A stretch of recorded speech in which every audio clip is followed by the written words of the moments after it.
जय हिंद दोस्तों, क्या सरकार से सवाल पूछना एक अपराध है? 31 जुलाई को जो दिल्ली में हुआ वह आपको सोचने पर मजबूर कर देगा कि देश के जाने माने टीचर इस देश की शिक्षा व्यवस्था के खिलाफ जब वहां प्रदर्शन करने के लिए गए तो उन पर प्रशासन द्वारा बुरी तरह से व्यवहार किया गया और यहाँ तक कि ऊपर लाठियां भी चलाई गई और पुलिस द्वारा उन्हें चाटे थप्पड़ लाठी चार्ज हुआ है, लाठी से मारा गया है। मेरे बगल में जो टीचर खड़े थे उनको इतना तेज चाटा मारा गया, इतनी बुरी तरह से ढकेला गया। हमारा कहना है कि क्या हम जिस मंत्री को चुन के भेजे हैं उनसे हम 4 टीचर्स नहीं मिल सकते? हम कोई आतंकवादी, कोई क्रिमिनल नहीं है। ये बात पहुंचाने का मौका दिया जाए कि एसएससी क्या कर रही है। एक टीसीएस जिसमें 3-4 खामियां थी उन सुधारने के बदले में उन्होंने हमें ऐसा परेशानी में डाला है कि आज हम एक पंखा, एक पेन और एक पेंसिल के लिए डिमांड कर रहे हैं। जो मेहनती छात्र है, जो इस लायक है सरकारी नौकरी पा सकते हैं, उनको सरकारी नौकरी मिलना चाहिए। यहाँ पे सेटिंग से काम नहीं होना चाहिए और वहाँ पे एग्जाम देने वाला जो बच्चा जा रहा है वो इस टेंशन में ना जाए कि मेरा माउस चलेगा कि नहीं, कि मुझे पेन मिलेगा कि नहीं, कि मुझे रफ शीट मिलेगा कि नहीं। यहाँ पर सोचने वाली बात यह है कि यह कोई साधारण छात्र छात्राएं नहीं थे जिन पर ऐसा अत्याचार हुआ है, बल्कि हमारे और आपके बच्चों का भविष्य संवारने वाले सम्मानित टीचर थे। इतना सुनकर भी यदि आपके मन में आक्रोश नहीं आ रहा है तो आप एक चलती फिरती जिंदा लाश हैं। यदि आज आप चुप रहे तो यही खामोशी एक दिन इस उज्जवल भारत के लिए अंधकार भारत का खतरा बन जाएगी। जब तक आप होश में आएंगे तब तक कि भारत देश सिर्फ एक सपना ही रह जाएगा और आजाद भारत एक बार फिर से किसी बड़ी रईस जाते के हाथों बिककर गुलाम बन जाएगा। पहले यह देश अंग्रेजों का गुलाम था, लेकिन आने वाले समयों में यह देश किसी अमीर सेठ के हाथों बिककर गुलाम भारत बन जाएगा, क्योंकि देश की अधिकतर संपत्तियां अमीर सेठों के हाथों बेची जा चुकी हैं और जो थोड़ी बहुत रह भी गई हैं वो भी बिक जाएंगे और इसका सबसे बड़ा कारण होगा हमारी और आपकी खामोशी।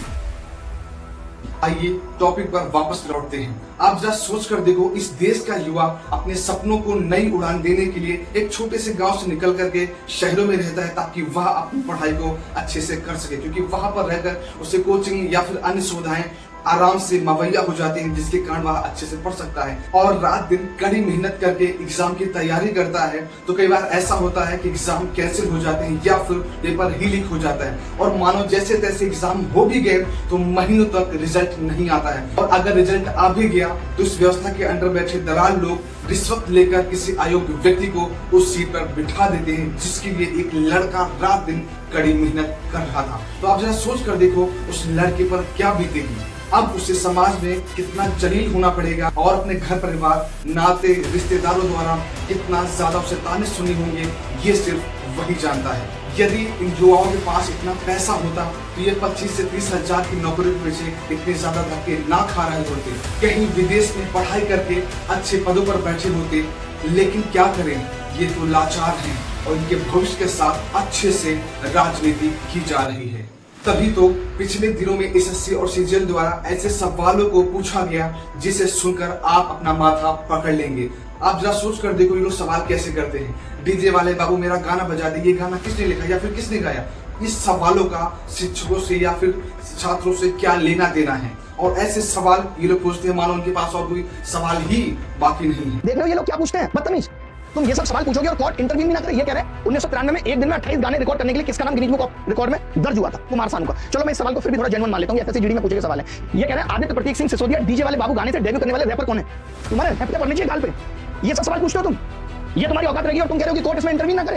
ये दो कौड़ी के सवाल पूछ के तुम पूछते हो कि इस वाला लव की रिकॉर्डिंग के बाद किस गायिका का नाम था? नीति मोहन, तो मैंने आज तक नहीं सुना। लड़का गाना सुने, जीएस में ये सब पढ़ाई टीचर। कल को तुम कजराले पूछोगे, कल को तुम पूछोगे नूरा फतेही कैसा नाचती है और हम यही सब बताने बैठे हैं क्योंकि तुम पेपर सेट कर ही नहीं रहे, तुम पूरे दिन रील स्क्रॉल कर रहे हो। कल को तुम ये पूछोगे कि कौन सी हीरोइन है जो ऐसे करके चलती है। कल को तुम पूछोगे कि आज की रात हुस्न के दर्शन किसको हुए थे और हम बताएंगे तुम्हारी तमन्ना को। फिर ये पता नहीं इस देश की शिक्षा व्यवस्था कैसी है जहां पर अनपढ़ लोग शिक्षा मंत्री बनाए जाते हैं। तभी तो ऐसे सवालों को परीक्षाओं में पूछा जाता है मानो इनके पास और कोई सवाल बचे ही ना हो। इसका मतलब कहीं ना कहीं अपने देश की शिक्षा व्यवस्था में बहुत ही अति सुधार करने की आवश्यकता है। इन्हीं सब कारणों के चलते जब इस देश का युवा सरकार से शिक्षा और रोजगार की मांग करता है तो उस पर प्रशासन द्वारा लाठियां चलाई जाती हैं मानो ये कहीं के आतंकवादी हों।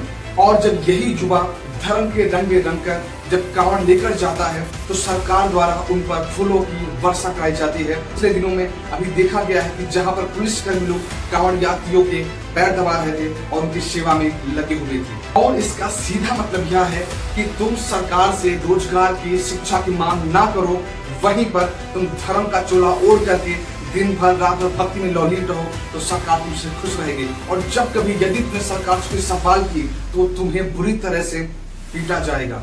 इस पर सरकार की नीयत साफ दिख रही है कि मुझसे शिक्षा और रोजगार की मांग ना करो, मुझसे सवाल ना करो, वरना तुम पर लाठियां चलाई जाएंगी।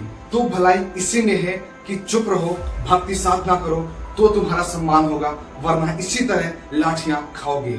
ये है सरकार का रवैया इस देश के युवाओं के प्रति। अंत में दोस्तों, मैं आप लोगों से एक सवाल पूछना चाहूंगा, क्या कभी इतिहास में अध्यापकों पर इतना ज्यादा अत्याचार हुआ, दुर्व्यवहार हुआ जितना कि आज हो रहा है?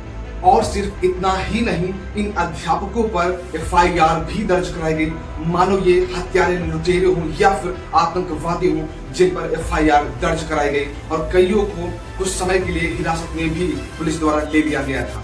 इन अध्यापकों का कसूर सिर्फ इतना था कि ये अपने बच्चों के लिए सरकार से दिल्ली में सवाल पूछने के लिए इकट्ठा हुए थे और इन्होंने वहां पर किसी भी प्रकार की असुविधा नहीं उत्पन्न करी, बल्कि वो सिर्फ शांति से सरकार से सवाल पूछने गए थे। लेकिन इनके साथ इतना ज्यादा दुर्व्यवहार हुआ जिसका हमने और आपने कभी सोचा भी नहीं होगा।